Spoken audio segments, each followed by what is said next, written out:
2024년 7월 30일 화요일 돈다방 미쓰리 시작하겠습니다. 제가 한 두어 달 전쯤에 지금의 주식시장은 여러분 마치 2008년도 금융위기 직전의 모습인가 싶다는 생각이 조심스럽게 든다라는 이야기를 전해드렸습니다. 굉장히 조심스럽게 전해드렸죠.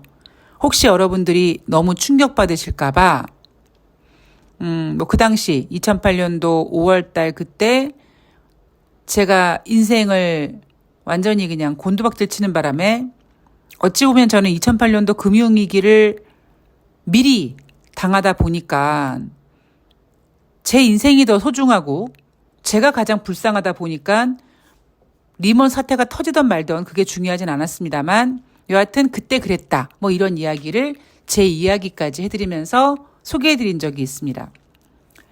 그리고 돈다방 미쓰리를 오랫동안 청취하신 분들은 제가 돈에 대한 움직임에 대해서 가끔씩 해드리는 비유 두 가지가 있어요.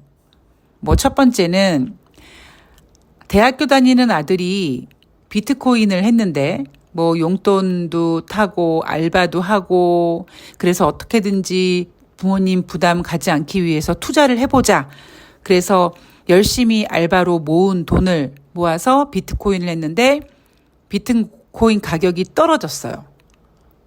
그러자 가장 먼저 드는 생각은 뭐냐면 물타기를 하자. 근데 대학생이니까 학자금 대출 같은 것도 받았으니까 대출은 더 이상 안 되니까 잠깐만 내가 물타기하고 반등하면 바로 팔아서 상환해야지 하는 마음으로 대부업에서 돈을 빌려서 비트코인을 샀다. 자, 또 그때쯤 우리 어머니는 주식을 하는데 주식이 막 빠지고 이러니까 증권회사에서부터 돈을 빌려서 신용으로 주식을 가지고 있었다. 자, 아빠는 부동산에 관심이 많은 분이다. 자, 이런 한 가족이 있었는데 어느 날 그 아들한테 문제가 생긴 거죠. 비트코인 가격이 회복이 되지 않고 회복이 되지 않다 보니까 대부업의 돈을 갚지 못하는 사태가 벌어지고 집에 독촉장이 날아오고 하니까 엄마는 우리 아들이 내 남편한테 제 아버지한테 개맞듯이 맞을까봐 쳐맞을까봐 엄마는 엄청난 손해를 보고 주식을 팔아서 아들 돈을 메꿔준다. 이런 이야기를 해드린 적이 있습니다. 자, 또 하나. 엄마가 현금을 너무 좋아해서 엄마 옷장 한 켠에 서랍장에 엄마가 신사임당을 가득 현금으로 쌓아놨는데 아들이 여자친구가 생겨서 데이트를 하는데 처음에는 자기가 열심히 알바하고 돈 아껴서 데이트를 했는데 자꾸 이 가시나가 오빠 비싼 가방 사줘 막 이래가지고 너무 사랑하는 마음에 사주고 싶어서 아니면 맛있는 거 더 사주고 싶어서 어느 순간 엄마 돈에 손을 대죠. 처음에는 심장이 두근두근한 마음으로 5만 원짜리 신사임당을 한 장 꺼냈어요. 근데 엄마가 몰라요. 어라? 우리 엄마 모르네. 그래, 워낙 많으니까 모른가 보다. 그 다음에는 2장을 뽑고 3장을 뽑고 어느 정도까지 빼가도 엄마는 눈치를 채지 못합니다. 그러다 어느 순간 딱 봤을 때 왜 이렇게 돈이 많이 줄었지? 이런 비유. 이게 바로 자본시장의 버블이 깨지는 것을 제가 비유적으로 설명해 드리는 거거든요. 지금 대한민국은 TMF 사태로 난리도 아니지만 이러한 난리도 아닌 모습을 우리 애완견들은 제대로 보도하지 않습니다만 저는 이 문제가 쉽게 넘어가지 않을 거라고 생각합니다.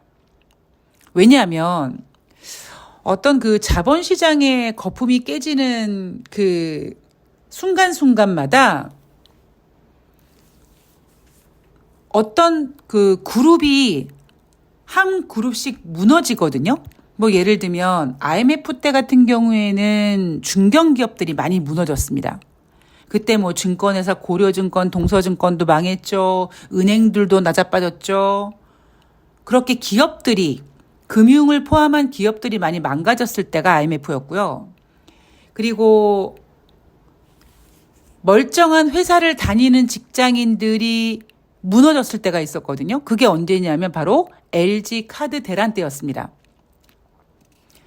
어른들은 경찰서 안 가고 법원 안 가면 잘 사는 거다. 남한테 빚 얻지 않고 사는 게 잘 사는 인생이다. 라고 말씀을 하셨는데 어느 순간 내 손에 쥐어진 아주 예쁘장하게 생긴 신용카드 한 장이 내가 지금 돈을 가지고 있지 않지만 내가 살 수 있는, 내가 원하는 걸 당장 갖게 만드는 신비로운 일을 만들어주면서 그렇게 한 번 긁을 때마다 또 신용카드는 내가 쓸 수 있는 한도를 500만 원, 1000만 원, 3000만 원 이렇게 만들어 놓으면서 그 사람들이 그 카드론, 현금 서비스 같은 걸 받아서 주식을 하게 되죠.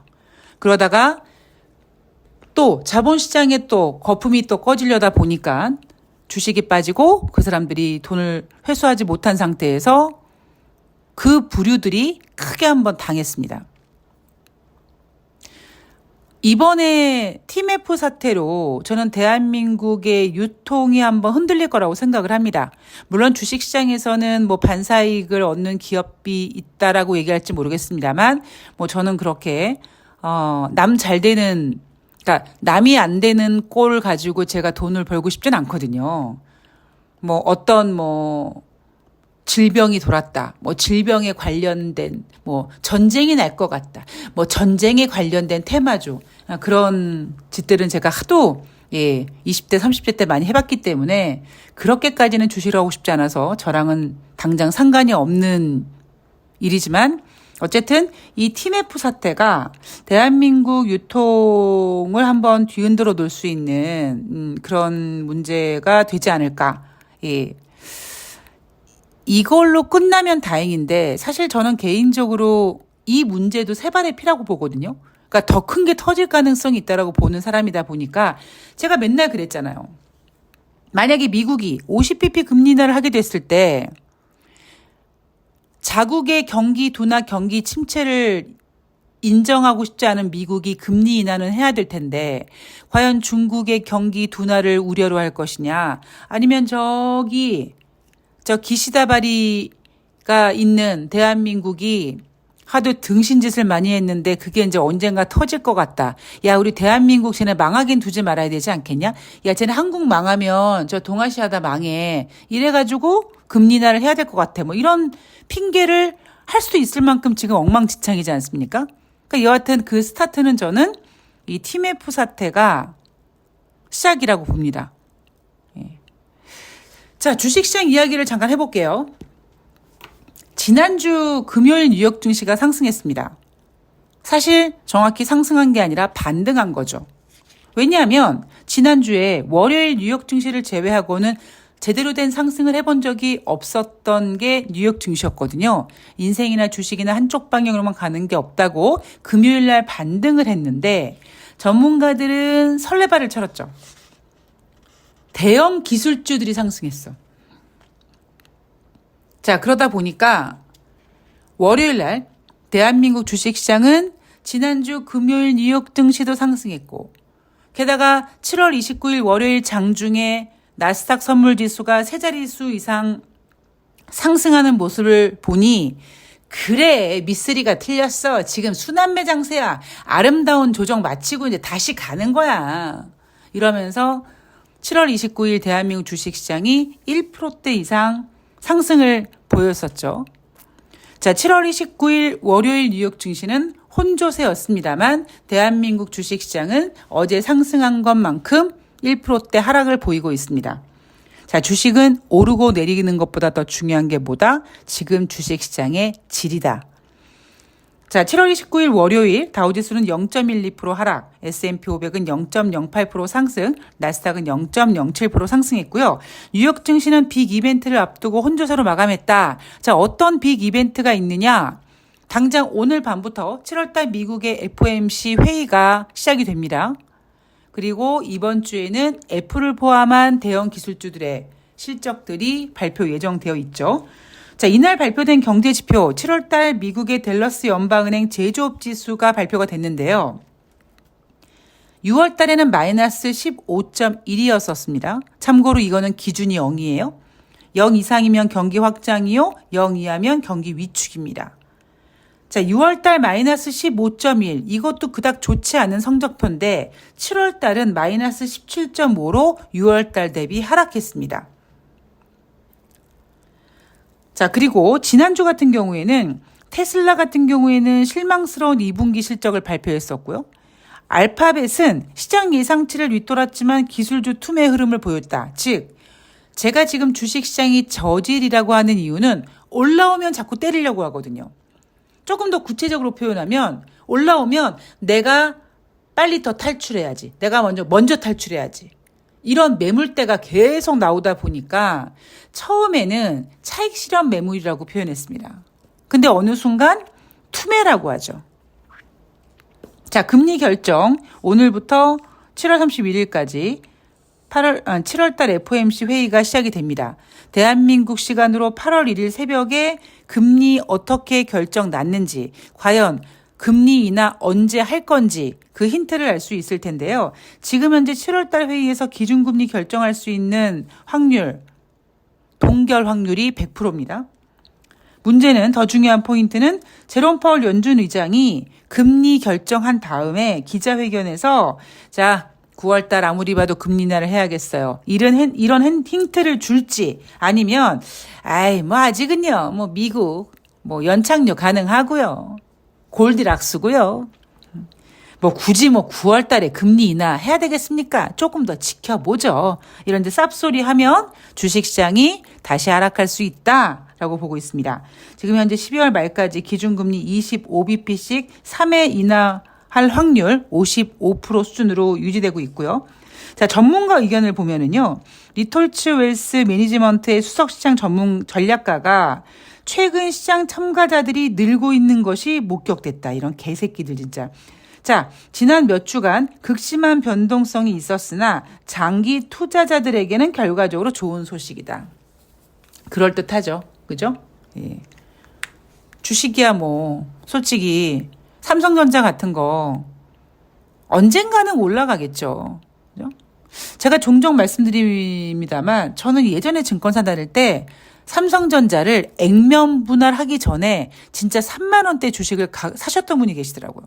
그때 삼성전자는 이미 100만 원이 훌쩍 넘었을 때였거든요. 그래서 그때 제가 살짝 제 매매 원칙이 흔들린 적이 있었습니다. 아, 그래, 주식은 진짜 이렇게 매매하는 건가? 라는 생각을 했었죠.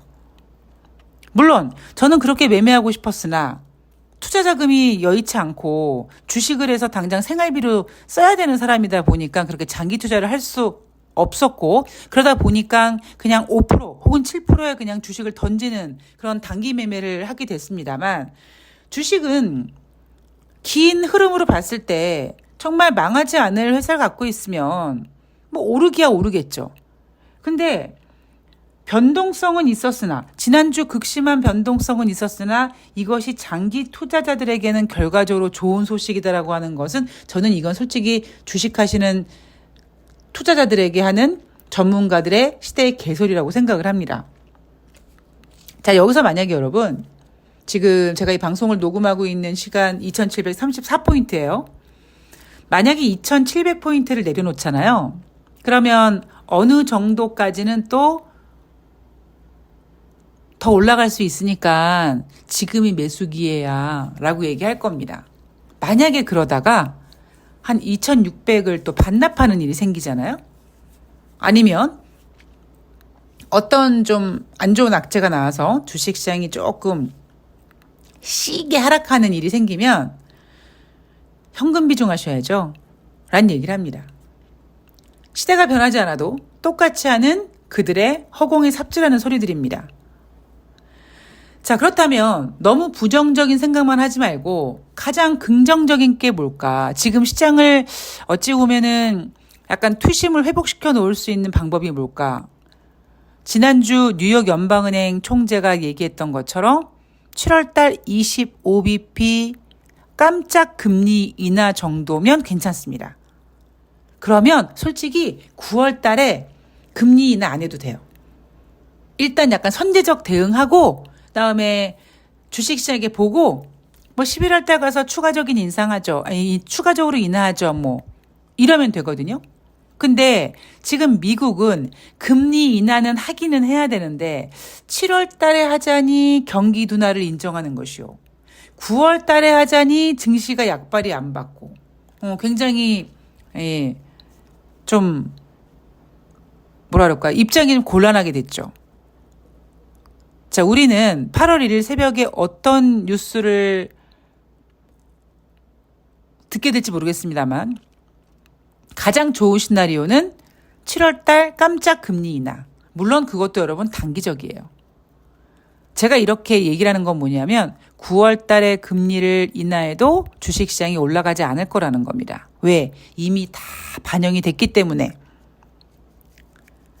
자, 게다가 지금 중국이 막 국채를 또 막 겁나 또 발행한다고 하죠. 요거 중국도 지금 힘들고 미국은 경제가 안 좋은데 안 좋다고 얘기 못하고 있고 대한민국은 경제 졸라 안 좋은데 졸라 좋다고 포장하고 있고 뭔가 지금 굉장히 어수선하고 불안불안합니다. 제가 또 조심스럽게 표현을 좀 하자면 저는 약간 지금 주식시장을 보면서 느끼는 게 뭐냐면 약간 살얼음을 아주 조심조심 걷는 것 같아요. 어디선가 막 금이 짜작짜작 하고 가는 게 보이는데 일단 요것만 잘 버텨보자 그래서 살살 조심스럽게 버티고 있는 것 같은 생각이 듭니다. 그리고 제가 이렇게 이야기할 수 있는 부분은 지금은 주식시장이 상당히 저질이어서 그렇다라는 이야기를 좀 해드리고 싶고요. 자, 7월 29일 우리나라 주식시장 1%대 이상 상승을 보였습니다만 오늘 다시 하락하고 있고요. 주식시장 지금 질 좋지 않다라는 거 염두에 두시고요. 이번 주 기술주들의 그 어닝 시즌이 막 이제 그러니까 거의 하이라이트가 예정되어 있는 한 주인데 다시 말씀드리지만 지금 주식시장은 유동성 장세가 아닙니다. 저질장이에요. 그러니까 좋은 실적을 내더라도 와 좋은 실적을 냈네 상승이라기보다 좋은 실적 냈어? 그럼 난 팔아야지라는 지난주에 나타났던 지지난주에는 이익 실현 지난주에는 투매 흐름이라고 얘기했던 그 매도세가 여전히 강할 거라고 보고 있습니다. 지금 뭔가 제 더듬이에 뭔가 걸렸는데 뭔가 이렇게 느껴지기는 하는데 이게 뭔가 지금 감이 안 올 뿐이죠. 이게 똥인지 된장인지 지금 아직까지 제가 확인을 못하고 있는 것 뿐이지 제 레이더에 제 더듬이에 뭔가가 감지가 되긴 되고 있습니다. 자, 시장 항상 조심하시고요. 시장이 올라올 때 흥분하지 마시길 바랍니다. 지금은 순환매 장세 아닙니다, 여러분. 자, 저는 여기서 마치고요. 저는 내일 7월 31일 과연 FOMC 회의 첫날 뉴욕 증시 어떤 분위기가 될지 그리고 기업들 실적 어떻게 반영될지 체크하고 아직까지 증권사들의 7월달 증시 전망이 잘 안 나왔어요. 걔네들도 이제 7월달 FOMC 회의 결과를 보고 8월달 증시 전망을 하고 싶어 하겠죠. 그래서 저도 열심히 체크하고 있으니까 주요 포인트 나오면 여러분들께 정리해 드리도록 하겠습니다. 자, 저는 내일 방송에서 뵐게요. 고맙습니다.